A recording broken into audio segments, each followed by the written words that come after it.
Instacart is on a mission to have you not leave the couch this basketball season, because between the pregame rituals and the postgame interviews, it can be difficult to find time for everything else. So let Instacart take care of your game day snacks or weekly restocks and get delivery in as fast as 30 minutes, because we hear it's bad luck to be hungry on game day. So download the Instacart app today and enjoy $0 delivery fees on your first 3 orders. Service fees apply for 3 orders in 14 days. Excludes restaurants.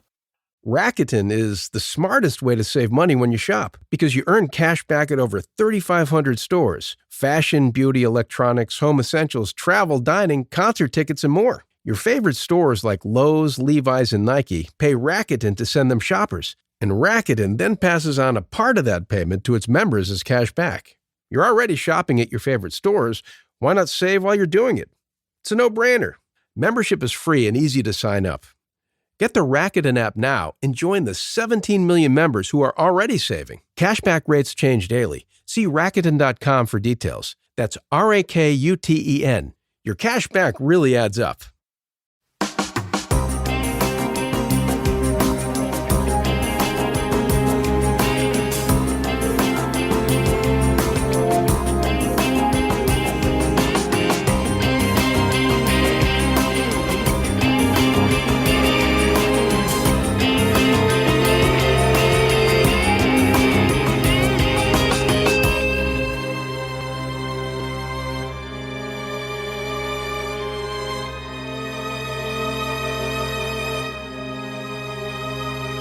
Hello, everyone, and welcome to episode 100 of the True Crime All the Time Unsolved podcast. I'm Mike Ferguson, and with me, as always, is my partner in true crime, Mike Gibson. Gibby, how are you? Hey, man, I'm doing pretty good. I'm glad to hear it. Me and my cold. Man, I'm telling you, you got to get your immune system up, brother. I know, man. I'm going to start taking some vitamins. That wouldn't hurt. I don't take vitamins. You don't take much. I don't do. You're right, I don't. All right, so it's the big 100th episode. It is, man. We've already said we're doing the West Memphis 3 case, the murders of Stevie Branch, Christopher Byers, Michael Moore. But I want to start this off talking about the Doodler. Yeah. Because I got an email from a great listener, Corey, with a news article about some new information on the Doodler. And that's a case that we did on Unsolved quite a ways back. I don't even remember what episode it was. It's been a while. But police have released additional information in the case. And you know, that one goes all the way back to the 1970s. So they have an updated sketch of what they think this guy looks like now. But they've also released an audio recording of a call to police dispatch that came in just before 1:30 a.m., not long after one of the homicides that was thought to have been the Doodler's first victim. And on this call, the man says, "I believe there might be a dead person on the beach. I thought I saw somebody lying there, but I didn't want to get too close because you never know what could happen." So the dispatcher asked this guy for his name, and he said, "No, I don't think that will be necessary. I just wanted to let someone know. Maybe he needs help or something. But I felt it was my duty to report it." So obviously this is a very old call. Yeah. This is like, 1974. Police have released it, and they're saying, you know what? We really want to talk to this guy that made this call back then. Number one, it could be the Doodler. Could be. People have a habit of inserting themselves into police workings, as we know killers do. It also could have been just a good Samaritan that wanted to report it, but really didn't want to get caught up in this thing. Didn't want his name in the newspapers on the headlines. But what's really interesting is that police have submitted some DNA evidence to the police crime lab, and they're waiting on the results. So who knows? This is a case that could heat up quickly like a Golden State Killer and be solved. And I think that's very exciting. And I know it's something that you and I will be following very closely. Absolutely. Love to see that happen. So I wanted to start the episode out kind of talking about it. We don't often have updates on cases, but when we do, it's exciting. Yeah, so thanks, Corey, for that. Yeah, definitely. All right, let's give our Patreon shout outs. We had Brenna Siebert. Thank you, Brenna. Claire Ann Russell. Thanks, Claire Ann. Chelsea Biggers, Hey, thanks, Biggers. Alicia Perry, Thank you, AP. Jeff Carter, Hey, Jeff. Samalyn Summerhays, Summer Hayes. Amy's Arts and Crafts, That's a good band. Cassandra Collins, Hey, Cassandra. Kirsten Pace, Kirsten. Holly, Hey, Holly. Agatha Corhonen. So, Agatha, thinks mysteries and stuff. Sure. But how about Corhonen? Very cool. Corhonen. Susan J.B. Carey, Hey, I'm just going to say JB. Janine Brown Phillips, Hey, Janine. Brian Nitcher, Hey, Brian. Tamara Tomko jumped out at our highest level, Ooh, TT, thank you. Courtney Eddy, Hey, Courtney and Eddie. Anna Connors, Anna. Jordan Gardner, Thank you, Jordan. Julius Peter, Hey, Julius. Mark Minton, James Can. Almost close to James Caan. It's very close. You get a better table at the restaurant if you say James Caan, I'm telling you. Mary Conley Hey, Mary. and Kim Alcantara. Alcantara. And then if we go back into the vault, Gibbs, That's a dude. this week we selected Kirsten Chan, Hey, Kirsten. longtime supporter, very much appreciated. We appreciate the new support, the people that stick with us month after month. We had some amazing PayPal support as well. Sure Sarah did. Richmond, Elizabeth McKisson, Pedro Luna, Joel Myers, and Ania Howard. Wow. Thank all of you for that. Thank you so much. We also had a monthly Patreon merch winner, and that's Jacqueline Golf. Hey, Jacqueline. Big LSU fan, big on Twitter, big on social media down in Louisiana. Wanted to mention some new T-Cat shirt designs that hopefully are out on the store by the time you hear this. Got some T-Cat, Team Gibby, Team Fergie, Team Mike. Stay safe, keep your own time ticking. Gibby is my cousin. That's a good thing. T-Cat, it's interesting.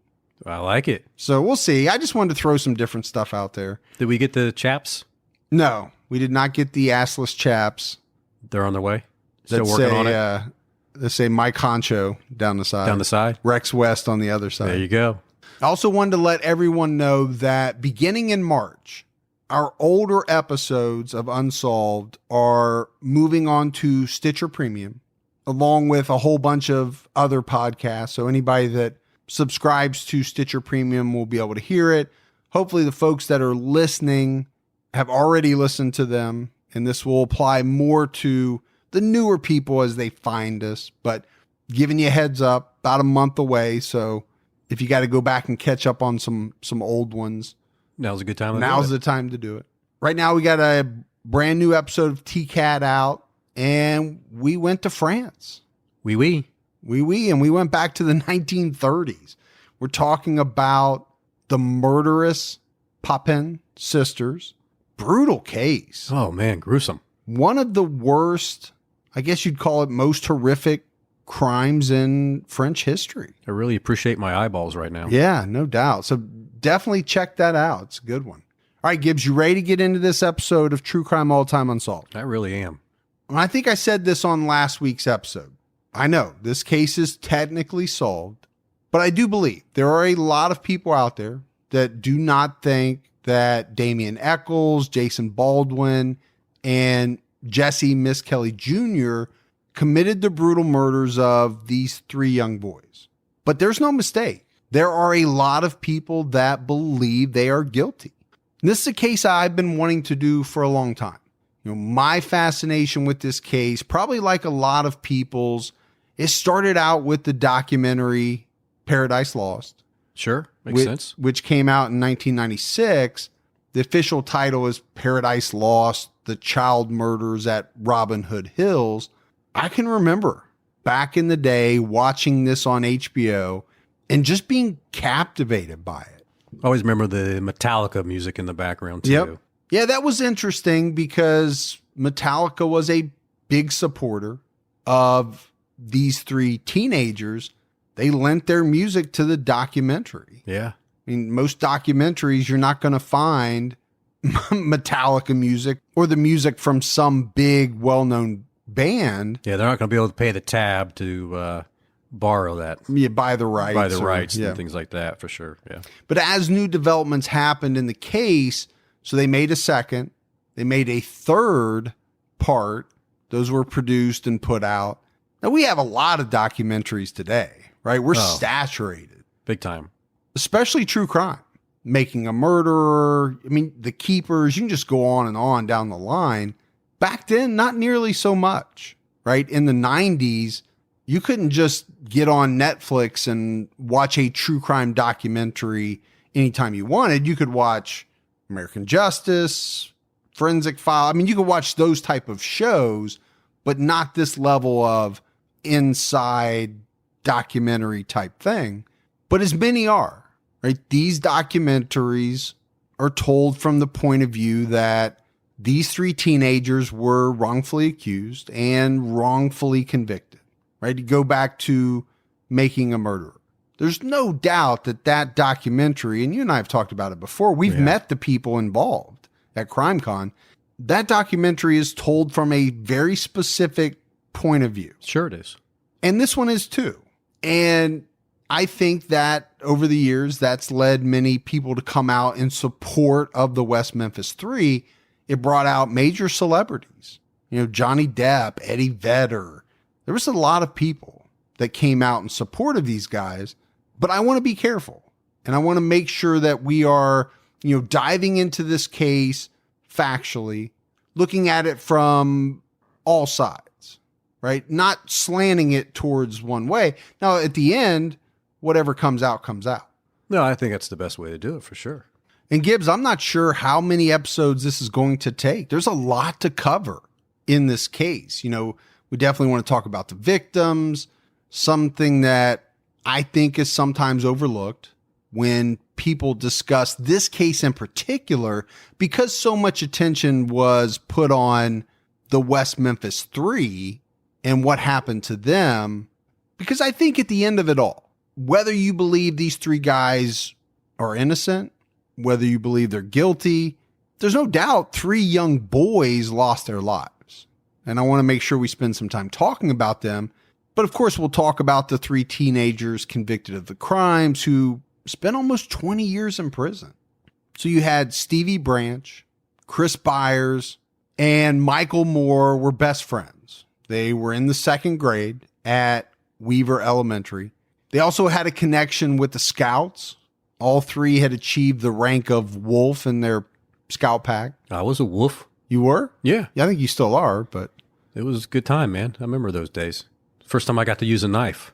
In the Scouts? Yeah. We took a bar of soap and we had to carve a dog. In the bar of soap? In the bar of soap. And that probably started your fascination with knives. It did. All three boys were 8 years old, all born in 1984. Stevie was born in November, Christopher in June, and Michael in May. And I say Michael, but his name's James Michael Moore, but I'm going to call him Michael. These boys lived in what was described as a middle-class neighborhood in West Memphis, Arkansas. Stevie Branch was the son of Stephen and Pamela Branch. They divorced when he was little.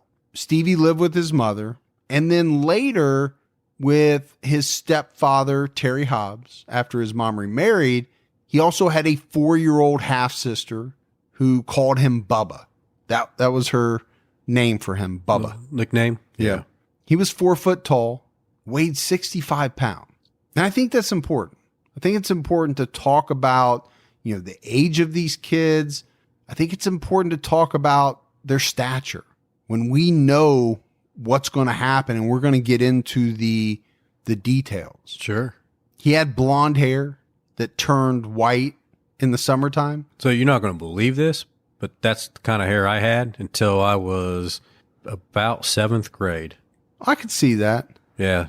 I can see that. People always ask me, where'd you get that blonde hair from? Out of a bottle? I was like, what are they talking about? My mom be like, they think you bleached it. I'm like, what? My hair was that white, during the summertime. And then it would go back to blondish. Just blonde, yeah. And, I don't know what it is now, gray. Stevie Branch was a straight A student. He loved to read, sing. He watched the Teenage Mutant Ninja Turtles. He liked to do karate like they do in that show. His father, Stephen, who's also was named Stephen, lived in Osceola, Arkansas. Then we talk about Christopher Byers. His parents divorced as well when he was young, about 4 years old. But it wasn't long after his mother married a man by the name of John Mark Byers, and he adopted Chris. Now, he went by Mark Byers, so I'll be calling him that as we go through this. Chris lived with his mother, Sharon, his adoptive father, Mark, and he had a 13-year-old stepbrother. Chris was 4 foot tall, weighed only 52 pounds. I mean, these were little guys, 8 years old. Yeah. He had light brown hair, and Chris was outgoing. He was very talkative. He questioned everything. He was curious. He loved to do cartwheels, paint with watercolors. You did a lot of cartwheels growing up too, didn't you? Loved it. I know. I couldn't do a cartwheel now if I had to. But according to Chris's mother, he was just a typical 8-year-old, right? Believed in the Easter Bunny, Santa Claus, the whole thing. Why wouldn't you believe? It's personal preference. I don't understand. I don't know what that means. I mean, do you think there's some kids listening to? I hope not. Please tell me there's no kids listening to this right now. Yeah. If you are, they're real. He had a nickname as well. People called him Wormer, family, friends, because basically, I guess as a young boy, he squirmed a lot. He couldn't keep still. He would climb on everything around the house. It even said that he climbed the curtains. Michael Moore was the son of Todd and Dana Moore, and he had a 9-year-old sister, Dawn. 4'2", weighed 55 pounds. Michael had brown hair, and he just loved the Cub Scouts.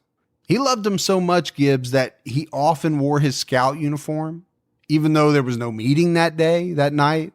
He would wear it to school. Yeah. He'd wear it out to dinner. He didn't care. Very proud of it. Very proud of being in the Scouts. Teacher said that he liked math. He was also a jokester. He enjoyed making other kids laugh. And a lot of articles you read about this case, they talk about Michael kind of being the leader of this little group of kids. He was a natural born leader. I think people gravitated towards him. They listened to what he said. Yeah. Kind of like people with you, huh? Exactly. Yeah. Except for you. Well, I beat my own drum. I didn't know you were going to go there, but okay. Well, we'll leave it at that. Let's talk about May 5th, 1993. It was like a lot of other days for Stevie, Chris, and Michael. They went to school that day. School let out around 3 o'clock, and they went home. Stevie's mother, Pam, said he went home after school, but he left pretty quickly. Chris wasn't home at 3:10, so he must have left very quickly after getting home because his dad got home, said he wasn't there. Mark Byers and Ryan, they left around 4 o'clock. Mark dropped Ryan off at an appointment, and then he went and picked up his wife, Chris's mother, Melissa, from work. They got home around 5:20. Chris wasn't there. Mark had to go back out to pick up Ryan from his appointment. As he was driving, he saw Christopher. And from what he has told police, he took him home, but also gave him 2 or 3 whacks with a belt for leaving when he was told not to. And this is important. It's going to come up later on, probably not in this episode, but in one of the episodes that we do. Chris Byers was last seen by Mark Byers around 5:30 p.m. He was cleaning out their carport, another part of his punishment, but he would take off again. And you know how kids that young are, Gibbs. Number one, they don't always listen. That's true. Sometimes they do what they want to do. I know I did. And these boys wanted to get together. They wanted to go out riding their bikes. And eventually, Mark realizes that Chris is gone again. And he started to get worried. The whole family was worried. Mark called police to report Christopher missing, and an officer came out to take a report. What the Byers family didn't know was that at this point, all 3 of the kids were gone and hadn't come home. They learned that Michael Moore's mother saw the boys riding their bikes away from her house up North 14th Street around 6 p.m. Some neighbors would later say they saw Terry Hobbs, Stevie's stepfather, with the boys sometime between 6 and 6:30. Now, Hobbs has said he didn't see the boys that day at all. But again, this is something that we will dive into in a future episode. So you have Michael Moore. He was last seen wearing his blue scout shirt with a blue and orange scout hat, riding his green bike. Stevie Branch was last seen wearing blue jeans and a white shirt, riding his black and red bike. Chris Byers was last seen riding his bike wearing jeans and a long-sleeved white shirt. So the parents don't know where their kids are, right? These three boys. It's Wednesday night. Some of the parents are out combing the neighborhood looking for their children. There's, officers out looking as well. Some of the family members, Gibbs, searched until 3 a.m. Well, I can understand that. Yeah. I would. I'd be. Oh, sure. I think me and you would be out. You'd have to force us to go back in. I mean, I think they called it off. They had to get some sleep. They regrouped the next morning. The police really get into the search heavy in the next morning. And they finally found the boys that next afternoon around 2:00. And what happened was an investigator saw a shoe floating in the water of this drainage ditch. And then they found a body. And then a little bit further down, they found 2 more bodies. Now, I've seen some differences on the timing. I've seen some things that said it was 1:45. The coroner's reports listed as about 2:30. I think it says approximately 2:30, but it's sometime in that range. And the 3 boys weren't all found right together. They were some feet apart from each other in this shallow creek or drain. It's probably a drainage ditch is what it really is, but it ran through Robin Hood Park, a wooded area with a bunch of bike paths where children were known to play. This was roughly about a mile from where the kids lived. This area was also behind the Blue Beacon truck wash. It was said that there was only about 2 to 2.5 feet of water in this ditch. Each boy was found nude, and each boy was hogtied. We're talking feet to ankles with their own shoelaces. Police found some sticks that had been used to push down the boys' clothing, keep it held down in the mud, and most of their clothing was turned inside out. As if it was taken off quickly? Without maybe unbuttoning pants or, again, we're going through some of these details, but a lot of these won't really come into play until maybe episode 2 or 3, right, however many it takes. Sure. They only found 1 pair of underwear. 2 pairs were missing. That's strange. It is strange. Police also found all 3 of the boys' bikes, not that far away. The autopsies of the 3 boys were completed 2 days later. Each listed abrasions, contusions, scratches on many different parts of their bodies. All 3 autopsies also listed anal dilation, which I think have led some people to believe that they were sexually assaulted. Now, this would later be refuted based on the fact that dilation is normal after death. The coroner also did oral and anal swabs for sperm, but none was found. And this is tough, Gibbs. There's no way around it. No. We're talking about the deaths of 3 8-year-old boys. We're talking in detail about the autopsies. And you and I read through them line by line. They're brutal. Yes, absolutely.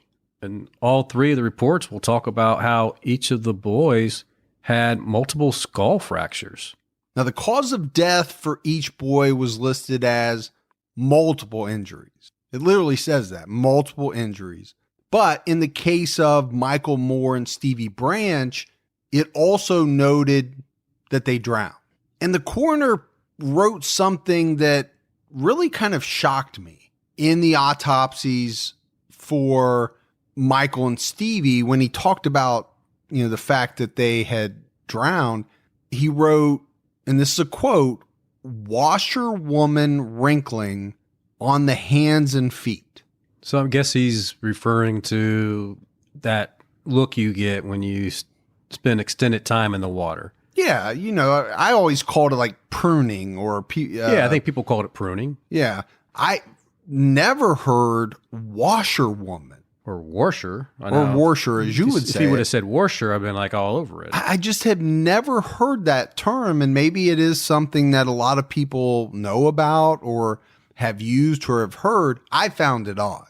No drugs were found in the system of the three boys, with the exception of Chris Byers. In his system, there were trace amounts of a drug called carbamazepine. This is a drug that is used by people who have epileptic seizures, but it can also be used to treat ADHD, which Christopher had. The part I struggle with is most accounts say that Chris Byers had a prescription for Ritalin. And I know we're going to get into this later because I believe from the research that Mark Byers had a prescription for this drug, carbamazepine. But there's no doubt, Gibbs, Chris Byers' injuries were the most brutal of the three boys. It's graphic stuff, but I also believe that it's necessary to get the full picture of these murders. So in addition to what we've already mentioned, Chris's genitals were mutilated. The coroner's report entry reads, genital mutilation with absence of scrotal sac, testes, skin, and head of penis, with multiple surrounding gouging and cutting wounds. It's brutal. It's vicious. Oh, it's sickening. I mean, you are talking about the removal of this boy's testicles, the removal of part of his penis. It wasn't completely cut off, but the head was and a lot of the skin. I know, very graphic, but they didn't find any of those things at the scene. Again, all things that I think are important, and it's why I want to point them out. Whoever did this took that with them. Whoever did this most likely took a pair of underwear. Is that important? Probably. I think so. The autopsy of Stevie Branch, it also listed some things about his genitals. It said very fine scratches on the shaft and head of the penis, but no determination of time of death. And this would become a big thing later on. Now, I think the coroner eventually would say that he believed they were killed sometime between 1 a.m. and 5 a.m. And again, timing is crucial when we talk about a case like this, when you're talking about alibis and where people were. I mean, time of death is huge. So one of the big things in this case we have to talk about is the police handling of the crime scene after they found the boys. I don't think, Gibbs, that the authorities in West Memphis had a lot of experience with a murder scene, especially one like this. Yeah, this is on a much higher level. 3 young boys, you have water involved in this drainage ditch. It seems like they made a number of mistakes. They waited a couple of hours, reportedly, before calling the coroner. And by the time the coroner arrived, police had already pulled the 3 bodies out of the water and put them up on the bank. Well, this is going to bring a lot of criticism for sure. And deservedly so, I think, when you talk about how you should go about preserving a crime scene, this is not the way to do it. We mentioned the documentary, Paradise Lost. I'm not going to talk about it a lot. I want to do our own thing. But the one thing I will say about that documentary, the first one, within the first couple of minutes, you see very graphic images of these 3 boys after they had been found. You can tell they're out of the water. They're up on the bank. Sure. It's something that you're really not ready for. It's like minute, 2, 3, 4, 5. I don't know how quick it is, but it's very early on. Very early on. Very disturbing. But I mentioned, not preserving the crime scene. So you have to ask the question, how much key evidence was lost? How much was tainted in a case that's ultimately going to go national, right? This was a huge case, covered extensively and was throughout the years.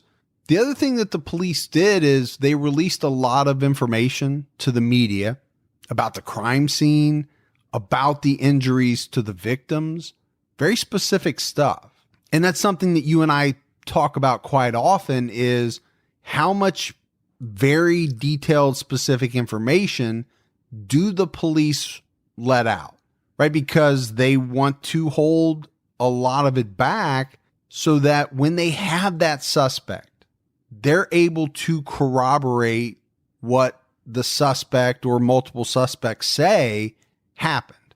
Yeah, it's important. Are they telling the truth?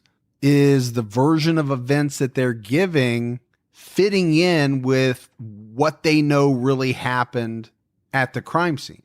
Well, the problem is now everybody knows, right? And especially around West Memphis, early on, people are talking about the sexual mutilation of Christopher Byers. So for a second, have to talk about West Memphis, Arkansas. It's located just across the Mississippi River from Memphis, Tennessee. In 1993, when these murders occurred, it had a population of about 28,000. West Memphis lies at the intersection of two big interstates, 40 and 55. So because of that, there's a bunch of truck stops in the area. And where the boys were found was not that far behind a place called the Blue Beacon Truck Wash. It's a place where big 18-wheelers would drive in and get their rigs washed. Again, is it important, the location of West Memphis? The fact that it lies at the intersection of two highways? Maybe. Sure, when you start talking suspects. Right, I think it's all important. Some of this stuff we will bring back up when we start talking about suspects. So I mentioned the town had about 28,000. They had 70 police officers at the time. It was said that a third of them were assigned to this case. They began rounding up people to talk to, transients, anyone around the area that they could question. There's no doubt, Gibbs, these murders shook up the entire community. They caused a lot of fear and panic. There were people quoted in the papers back then saying they were not going to let their kids out of their sight until police caught whoever murdered these boys. Yeah, this was a big Bible Belt area too. Yep, so you had definitely just some additional fears that were mixed in as well. No, it's a good point to make, right? We're in the Bible Belt here. As people come forward to try to help police, tips start pouring in. Not long before this happened, there had been an episode of America's Most Wanted that dealt with the issue of Satanists and devil worshipers, human sacrifice. All of that plays very heavily into this case. All right, Gibbs, let's take a quick break to talk about our sponsors. And the first one is BetterHelp. There's a lot of us out there that have something in our lives that's preventing us from achieving our goals. And if you're one of those people, BetterHelp Online Counseling can help. They offer licensed professional counselors who are specialized in a wide variety of issues: depression, anxiety, grief, so much more. You can connect with a professional counselor in a safe and private online environment on your own schedule. And anything you share is confidential. They have video chats, phone sessions, texts. There's all kinds of options. And if you're not happy with your counselor, you can request a new one at any time for no additional charge. And best of all, this is a truly affordable option. True Crime All the Time Unsolved listeners even get 10% off your first month with the discount code TCAT. So why not get started today? Go to BetterHelp.com/TCAT. Then just fill out a questionnaire. That helps them assess your needs and helps them match you with the best counselor for you. That's BetterHelp.com/TCAT. And if you haven't checked out The Real Real yet, you don't know what you're missing. They are the leading reseller of authenticated luxury from top designers. We're talking Louis Vuitton, Gucci, Rolex, Cartier, and hundreds more at up to 90% off retail. They get new items every day, and every single item is authenticated, ensuring that every item they sell is 100% authentic. You can shop or consign women's and men's luxury fashion, fine jewelry, watches, art, all kinds of things. You can shop online or visit one of their stores. New customers receive an automatic $25 off at checkout. I am obsessed with browsing the items at therealreal.com. Mostly watches. I'm into watches, but they have some watches that I've lusted after for a long time, and the prices are blowing me away. So again, shop in store, online, or download the app and get 20% off select items with the promo code REAL, R-E-A-L. That's realreal.com, promo code REAL for 20% off select items. So police followed up on tips in the early days of the investigation. They even reached out to the FBI profiling unit to try to get some help putting together a profile of the type of individual or individuals that could have committed these murders. They searched the FBI database for similar crimes, hoping to get some type of lead. They went door to door, talking to people in the neighborhood where the boys lived, questioning them. So at a certain point, a $25,000 reward comes out. It was offered up by some local businesses. There was some other businesses throughout the state. There was a lot of people wanting to help with whatever, tips, money. They wanted this case solved badly. The three boys were buried on successive days. Michael Moore was laid to rest on Tuesday, May 11th, Christopher Byers on Wednesday the 12th, and Stevie Branch on Thursday the 13th. A lot of media coverage locally. At first, right? Especially in those early days, the papers were reporting that police had few leads, had no suspects in this case, but that's not really accurate. I'm not saying they weren't accurate in their reporting. They just didn't know what we now know. And that is, as early as May 6th, the day that the boys were found, the name Damien Echols was being thrown around as a possible suspect. Because I think very early on, Gibbs, we talked about it. Satanists, devil worshipers, police began to theorize that the three boys were killed as part of some type of satanic ritual. Who else could do this? Right. Who could do something so horrific? To kids so young, mutilate their bodies. It had to be someone so evil that they worship the devil. Had to be, right? This is what they were thinking. Yeah, no other scenario. And there was a juvenile officer, a guy named Jerry Driver. He had past experiences with Damien Echols. And this guy was convinced very, very early on, maybe even that day, that Damien could have been involved with the murders. So let's break down why that is. So first of all, the reason why Driver was involved with Damien in the first place is Damien had gotten into some trouble. He had run away with his girlfriend, was caught by police breaking into a trailer. So he ultimately was convicted of breaking and entering and second-degree sexual misconduct. Well, because of that, he had a juvenile probation officer. Sure. This guy, Jerry Driver, he reached out to police, like I said, very early on, told them his suspicions. But he also told police that he'd been hearing a lot of things about Damien Echols. Now, he was hearing these things obviously secondhand from other people. He wasn't hearing them from Damien himself, but these were things about Damien Echols being in a cult, drinking blood, worshiping Satan, all kinds of things like that. And it's just the very next day after the bodies are found, May 7th, police questioned Damien Echols. That's how quickly it happened. They pressured him into admitting to the murders, but he said he didn't do it. He even offered up hair and blood samples to help prove he didn't do it. Now, to me, that's a big deal.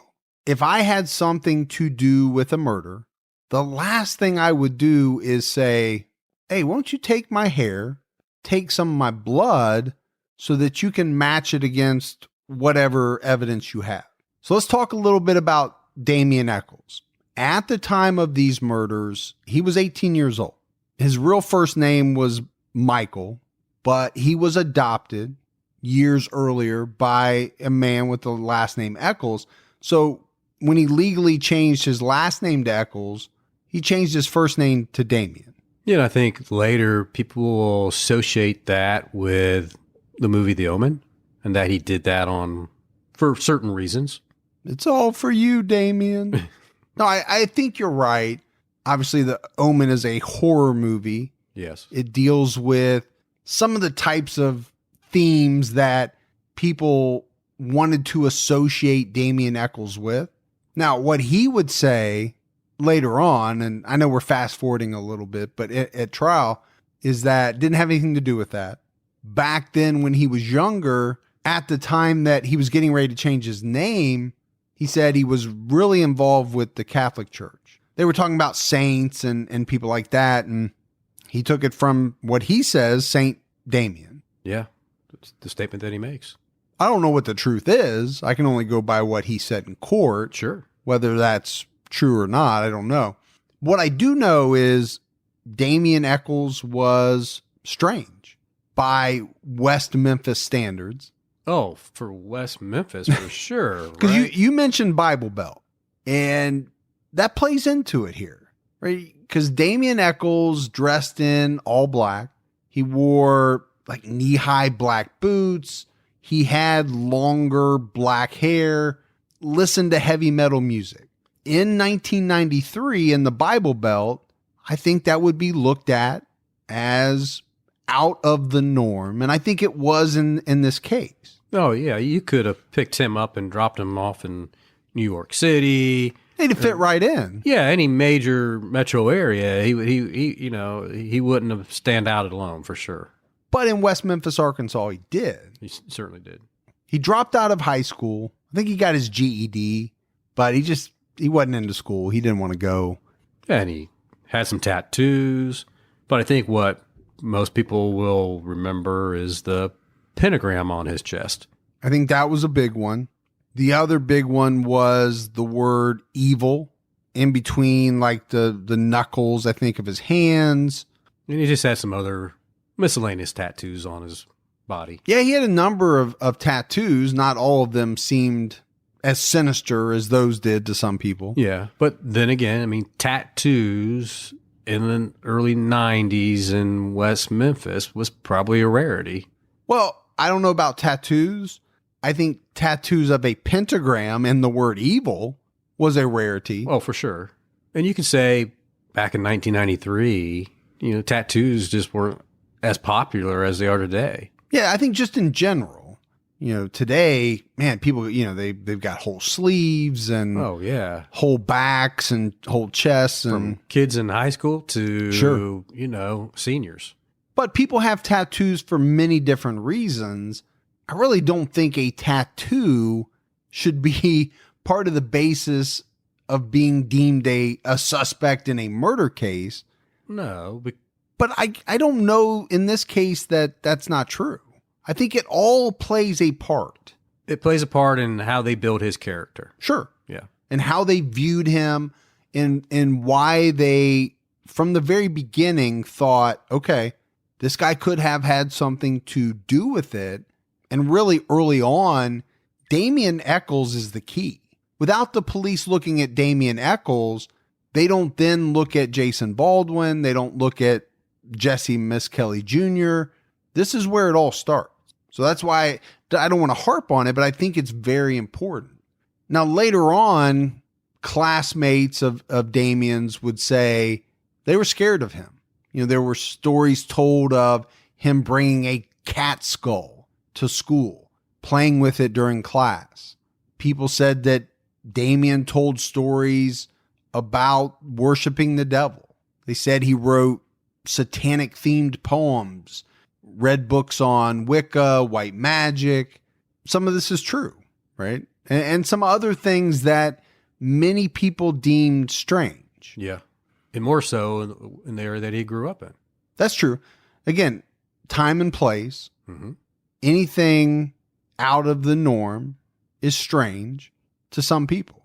And, I talked about him listening to heavy metal music. He loved Metallica. He loved a lot of bands, but he also listened to REM and U2. Huge bands back then. Sure. Still, U2, still huge. He did things that normal teenagers did. But again, I think it's important to talk about the perception of Damien Echols in that community. His family was not well off. I think he was viewed as coming from the wrong side of the tracks. And I mentioned the trouble that Damien got in. I think it was about a year or so before the murders. So after his arrest and conviction, he apparently voiced some suicidal thoughts while he was in detention, and authorities sent him to a psychiatric hospital for several weeks. He was prescribed antidepressants. He was actually institutionalized a couple of other times before these murders. So again, I think all of this plays into why people believe that the West Memphis PD zeroed in on him so quickly. You go back to the juvenile probation officer. Damien had moved out of West Memphis for a little while. I didn't go into it in detail, but he had another probation officer in another state. A bunch of information about him was relayed to his probation officer in West Memphis. Right. Again, it was all, this guy's strange. He wears black. He reads weird books. He might be into worshiping the devil. So, that's where this juvenile probation officer gets a lot of this information. And he's going to sell it to the police. Yeah, he does. But I also think from the time he's kind of handed off, Damien Echols is kind of handed off to this guy, he's looking hard at him, because there was information that I saw in some reports that said Damien Echols had been questioned a number of times in other cases. There was a murder that happened like 100 miles away. Yeah, Damien Echols was questioned. Damien said in an interview that I saw that he was used to the police coming to his door, questioning him about different crimes in the area just because of who he was. He just expected when something bad happened that somebody from the police department was going to stop by and talk to him. I saw one story about, something being stolen off of a truck. And it turned out that the truck never even stopped in West Memphis. They figured out later that it obviously had to have happened somewhere else. He was like one of the first people that they talked to about this theft. So he was on people's radar. I mean, I think that's the biggest thing to take away from it. But they couldn't get him to confess, right, at the first questioning. And there's something big at play here. And it's the fact that there is a ton of pressure from the community on the police to solve these murders. 3 8-year-old boys murdered. The town wants something done. First of all, for the boys, right? They want whoever did this to them caught, punished, but also they don't want a killer out running around while their kids are unsafe. No, you're exactly right. That is a ton of pressure. And it's going to be echoed throughout the community. Sure. The problem is police don't have anything else. They have no clues, no suspects, nothing. So they continued on the Damien Echols angle and began talking to his friends. Now, they interviewed him a couple more times, very quickly. May 8th, they questioned Damien again, but this time, along with his friend, 16-year-old Jason Baldwin. Damien and Jason shared some of the same interests, heavy metal music and literature. They were good friends, but they were also very different in a lot of ways. Jason Baldwin was a good student. He was smart. He was a talented artist. There were people at his school pushing him to go to college, study graphic design. But like Damien Echols, Jason Baldwin didn't come from money. He also had a minor police record. He had something for breaking and entering, and he had some charge for shoplifting, which was said to have been about $6 worth of candy. So nothing too harsh in his background. Right. I think all in all, he was a pretty good kid. Then 2 days later, May 10th, police questioned Damien again. This is 3 times in about 4 days. At this time, they give him a polygraph. And at the end of it, police said that Damien lied. During the polygraph, he was deceptive, and they concluded that he was involved in the murders. So they're even more hot and heavy on him at this point as a suspect, but still they really don't have any evidence that would link him to the murders. Then in steps a woman named Vicky Hutchison. Vicky Hutchison had recently moved to West Memphis. She had some warrants for bad checks. So I think she was trying to run away from those. Right. From the research that I saw. But it just so happened that on the day that the 3 victims were found, Vicky was in the Marion police station taking a polygraph. And this was over some money that had come up missing at her job. She had her son with her that day. And it was kind of a problem for the guy giving the polygraph test. But they were talking about the 3 missing boys. Remember, this is the day they were found. And apparently her son said some things about he knew where they were. He started talking about some place called the playground.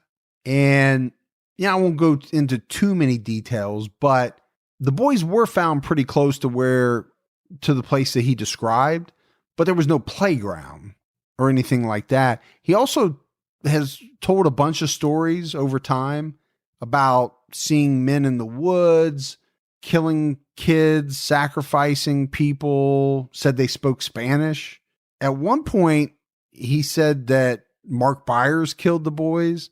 So anyway, he told a bunch of things to police over time, but what came out of it was that the police got Vicky Hutchison to wear a wire to try to get Damien Echols to incriminate himself in these murders. Obviously, there's something in it for her. If she's able to do this, they'll help her out with, whatever legal issues that she's facing at the time. Not to mention the fact that there's reward money out there. That would be nice to have. So to do this, she enlisted the help of 17-year-old Jessie Misskelley Jr. She wanted Jessie to get Damien to come to her house, which ultimately he did.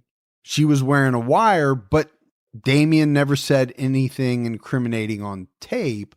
The one thing that's interesting about this whole kind of subplot is that later on, police are going to say, you know what, the tape was inaudible. We couldn't understand anything on it. But Vicky Hutchinson would say she heard it. It was clear as day. So I always thought that was, something that was interesting in the case. Why would police say that the tape was inaudible? Was it because they didn't hear on the tape what they wanted to? That's what a lot of people will say in defense of the West Memphis 3. But Vicky also tells police a story. And this is about an incident that she claims happened just a couple of weeks after the murders. And the story is that Damien, Jessie, and Vicky went to a Wiccan ceremony, something that she called a witch's coven. And she said there was all kinds of stuff going on. Kids were naked. They were touching themselves. They were touching each other. There was a lot of satanic things going on. But the key is she claimed at this ceremony that Damien Echols admitted that he murdered the 3 boys. Again, something that we'll dive into in more detail once we get to the trial. That'll be in the next episode. But let's talk a little bit about 17-year-old Jessie Misskelley Jr. He was an acquaintance of Damien and Jason. think they knew him. They knew of him. I don't think they were friends. From everything I've read, it's really kind of hard. I didn't get a great sense, Gibbs, of their relationship. It definitely wasn't the same as Damien and Jason. That's for sure. All three of the boys had lived in the same trailer park at one time or another. Yeah. Jessie Misskelley Jr.'s IQ was pegged at somewhere around 70. I've seen it. Like 72. I've seen it from 60 something to 72. I think it was somewhere around 70. But it's been said that mentally he was operating at the level of a young child. Maybe a child as young as 5, 6 years old in some areas, right, of his life. Jessie's birth mother abandoned him when he was very young. But the key is for him, he was diagnosed, but he never got the help with, the mental disabilities that he was diagnosed with over the years. He never got any help with them. But now Jessie's dragged in, right? You can see kind of how this went. Started with Damien. Then they talked to Jason because Jason is good friends with Damien. Jason tells them the same thing, right? I don't know anything about it. Then Jessie's talked to because of Vicky Hutchison, and his questioning happened on June 3rd. And it was his statements, Jessie's statements, that would bring the full weight down on all three of them, Damien, Jason, and Jessie. So I want to play just a small clip of his interview as we wrap up this episode. We'll kind of start it off next episode talking more about it in depth, because there are some criticisms, leveled at the police regarding this interrogation. How long did they talk to him for? He was 17 years old. How many times did they talk to him before they turned the tape on? So we'll get into some of that. Actually, yeah, that's a good point in the next episode. But I wanted to play a little bit. I want people to hear Jessie as we're wrapping up. Okay, Jessie, let's go straight to that date, 5/5 of 93. Wednesday, early in the morning. You received a phone call, is that correct? Yes, I did. And who made that phone call? Jason Baldwin. All right. What occurred? What did he talk about? He called me and asked me could I go to West Memphis with him, and I told him no, I had to work and stuff. And then he told me he had to go to West Memphis, so him and Damien went. Then I went with them. All right. When? Wednesday. All right. When did you go with them? That morning. At 9 o'clock in the morning? Yes, I did. Okay. I went with them, and then Now, were you in a car? Whose car were you on? we walked. Y'all walked? Okay. Right, we walked, and then Where did you go? we went to Robin Hood. You went to the Robin Hood. Explain to me where those woods are. About Blue Beacon Turquoise. Just a little patch of woods. Little patch of woods Behind Blue Beacon? behind it. Right back here behind it. Okay. What occurred while you were there? When I was there, I saw Damien hit this one boy real bad, and then he started screwing him and stuff. So, you saw Damien strike Chris Byers in the head. What did he hit him with? He hit him with his fist and bruised him all up real bad. And then Jason turned around and hit Stevie Branch Okay. and started doing the same thing. Then the other one took off. Michael Moore took off running. So I chased him and grabbed him and held him till they got there, and then I left. So just a little bit of it to kind of whet the appetite for the next episode. Now, I did cut some pieces out. There was a part in there where Jessie was not sure what boy he was talking about, so they were showing him some pictures, and that's how they came up with the name and things like that. But his taped confession is going to be one of the keys in this case, and it's going to be dissected heavily, throughout the years. I think you can make a lot of parallels to the Brendan Dassey confession in the case of Teresa Halbach, that whole making a murderer thing. it's going to be dissected like that, right? In some of the same ways. Did he give this story on his own? Did they feed him information? Right. Again, we'll get all into all of that in episode 2. Dive into it then. We got so much more to go, though. Oh, this is just the tip. We're really just kind of setting it up for what's to come. You know, more on the confession, the trials, the aftermath. And again, we're going to touch on other people that were either considered suspects or should have been considered suspects. But that's it, Gibbs. That's it for the first episode on the case of Chris Byers, Michael Moore, Stevie Branch, and the West Memphis 3. We got some voicemails. Want to check those out? Yeah, let's hear them. Hey, y'all. It's Amy from Virginia. I took a little break, been out sampling some other podcasts for like a year or something. But I had to return to my first love, which is True Crime All the Time and True Crime All the Time Unsolved. You guys are really awesome. I wanted to let you know that I really appreciate what you do, because if you guys didn't work hard to put out these podcasts, then I would be so bored on my commute, and I drive a lot for work, so I'd be super bored and not as interesting at family gatherings, because every time anybody sees me, they're like, hey, you want to talk about your latest podcast? You know, what's going on? Who killed who? So anyway, you guys are awesome. I love you. Yeah, rock on. Keep your own time ticking. Bye. Cool. Awesome. We love you too. They always come back, Gibbs. They always come back. Isn't that what you say? I say they always come back. It cracks me up. Family gatherings. Who killed who? That's a What's good family going on? gathering. That's a I fun know. one there. We should be invited to that one. Yeah.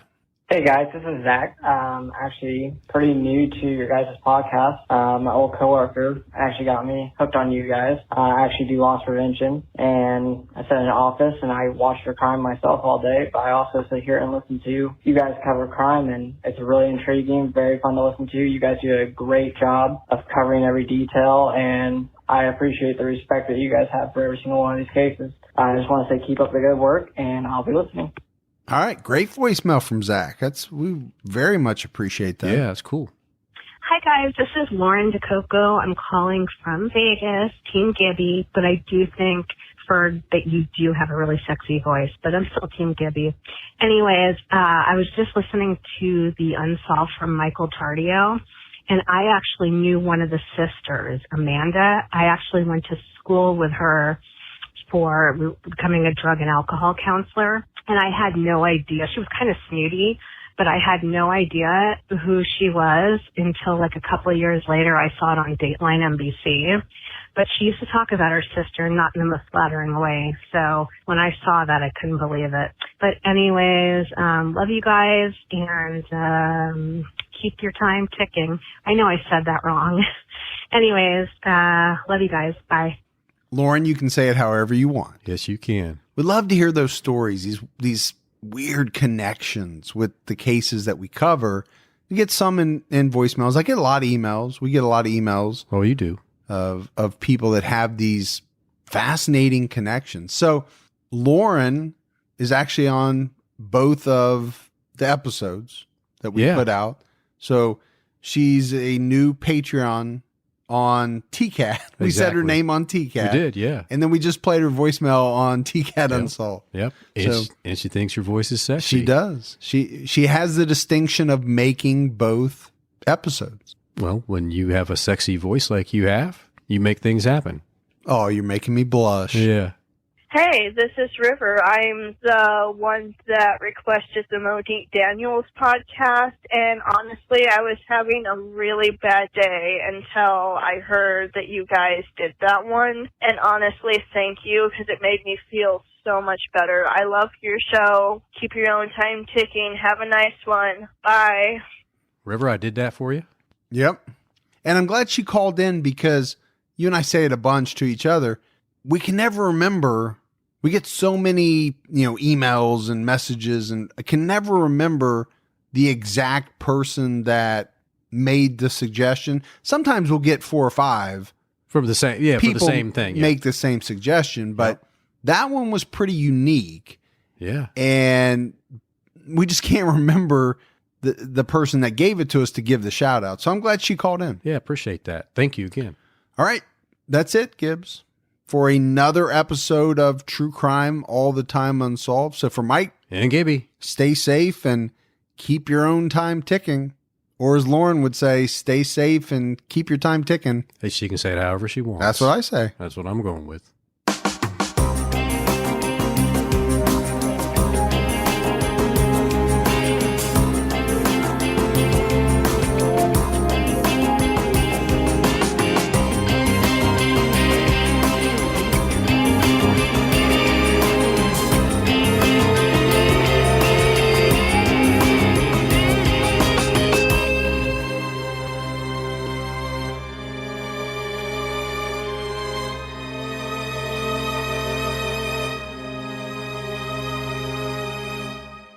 Man, so 100 episodes. It's crazy, isn't it? Yeah. So think back, out of the 100 TCAT Unsolved, what are your favorite episodes to date? For Unsolved specifically? Yeah. Oh, man. You're putting me on the spot. We had some, all of them were good, of course, right? Right. All good. What were we going to say? No, we had some real stinkers. Yeah. Yeah. I think for me, it would be the Walker family murders. There was just something about that case. And it's strange because that was episode 7. Yeah, it's a really popular one, man. It's been listened to a lot. And I think one of the reasons I liked it because I'd never heard anything about it. Yeah. And I like those cases when I can find some that I don't even know the general details, let alone the specifics. That was that was over almost 2 years ago. Yeah, that we did that. But I too like that one. It was a good one. Was one that really pulled you in. It did, and I'm going to give another one because I can. That's right. You only asked me for one, but I really enjoyed the Amityville horror one. Oh, that was. I had a lot of fun doing that. We brought Morph on. I liked it because we could really open up. Sure. And, be a little more goofy. It's hard. You and I have talked about it. Absolutely. It is hard when you were talking about, like this case. Yeah, there wasn't hardly any room at all for what we typically would do. Right. So. Hard to even put like little spots of levity in because you're talking about the murder of 3 8-year-old boys. Yeah. You don't want to be disrespectful, but you also want to try to find those levity points. It's just tough. Yeah. It's tough. I agree. I think as we go further into the next couple of episodes, we'll have more spots to talk about. Yeah. I think the other cool thing about the Amity was the crossover. Yeah, that was neat. And I've been looking for some other cases like that to do. So what about you? Well, I think Walker was one of my favorites as well. No, you can't say that. That's BS. I already said that. It was. No, we did. We both liked that one. I remember after doing it, we said, "Man, that was a good one. It flowed well." Sometimes things just flow. Yeah. No, I did like the tube sock. Mm-hmm. Tube sock was a good one. Yeah, made you wonder. Bizarre, different. Make sure, things like that. Why would somebody go to that, extra step? So of tying the tube sock. Yeah. But I don't know, Gibbs. It's cool to think back about where we were, I don't know, 2.5 years ago, however long it's been. Right. With both TCAT and then, a couple months later, TCAT Unsolved. And you just look at, oh my gosh, how much it's grown. It's amazing. Yeah.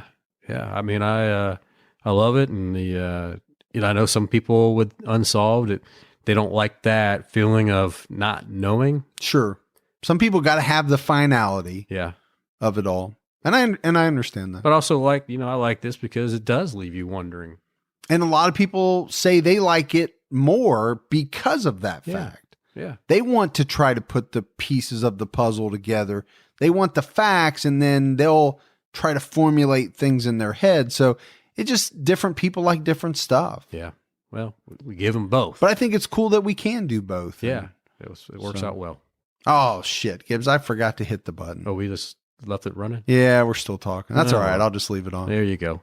It'd be, what do they call that? A Easter egg. Easter egg. There you go. They got an Easter egg. Bye, everyone. Hey, TCAT listeners, don't forget The Real. Amazing luxury items at up to 90% off retail. You can buy, you can consign your own items. New customers receive an automatic $25 off at checkout. You can shop in-store, online, or download the app. But make sure you use the promo code REAL, R-E-A-L. That's therealreal.com, promo code REAL.